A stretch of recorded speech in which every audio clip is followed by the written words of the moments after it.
Let's learn how you can stop seeing random people's stories on Snapchat. I will show you this tutorial on iPhone, but you can follow up at any other device you want now. Without any delay, let us start by opening our Snapchat application. You'll have to go to this People section and click on three dots.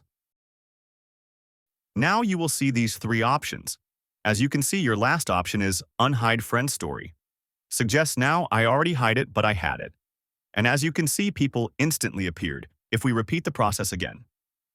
So, three dots and click on last option and click on hide. A lot of people will be removed. Now you can't remove everything. Also, this discover you can't remove that. What you can also to remove is if you go to your profile and click on settings. Scroll down, you will see Show Me in Cricket.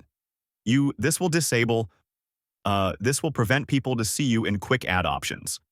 You can also click on View My Story and click on Just My Friends, so others won't be able to see your story if they are not your friend.